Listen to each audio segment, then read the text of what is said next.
आरक्षण मर्यादा ओलांडलेल्या जिल्हा परिषदांचा पेच कायम. 20 जिल्हा परिषद 200हून अधिक पंचायत समित्यांच्या निवडणुकांवर अनिश्चिततेचं सावट. रत्नागिरीच्या संगमेश्वरमध्ये कोसुंब गटामध्ये महायुतीमध्ये मैत्रीपूर्ण लढत. कोसुंब गटातून भाजपकडून प्रमोद अधटरावांना उमेदवारी तर शिंदेच्या शिवसेनेच्या रोहन बने यांनाही उमेदवारी. स्थानिक स्वराज्य संस्थांमध्ये नेते आपापल्या पद्धतीने लढतात. भाजप काँग्रेस, भाजप एमआयएम, काँग्रेस मनसे युती झाल्याचंही पाहिलं.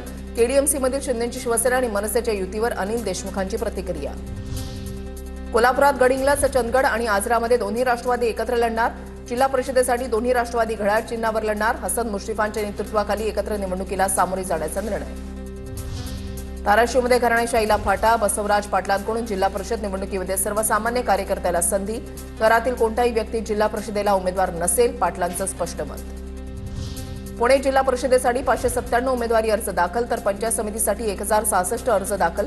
शेवटच्या दिवशी विविध पक्षांच्या कार्यकर्त्यांसह पदाधिकाऱ्यांकडून शक्तीप्रदर्शन करत उमेदवारी अर्ज दाखल.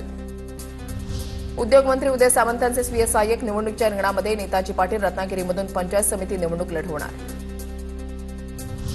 रत्नागिरीच्या हातकंबा जिल्हा परिषदेमध्ये शिंदेच्या शिवसेनेमध्ये बंडखोरी. तिकीट नाकारल्यानं माजी सदस्य परशुराम कदमांकडून अपक्ष अर्ज दाखल. कोल्हापूरच्या हातकणंगले उमेदवारी अर्ज भरू न दिल्यामुळे इच्छुक उमेदवार आक्रमक. इच्छुक उमेदवारांचं निवडणूक आयोगाच्या केंद्राबाहेर आंदोलन. हुकुमशाही सुरू असल्याचा आरोप तर मुदत संपल्यानं अर्ज स्वीकारणार नाही. तहसीलदार ठाम.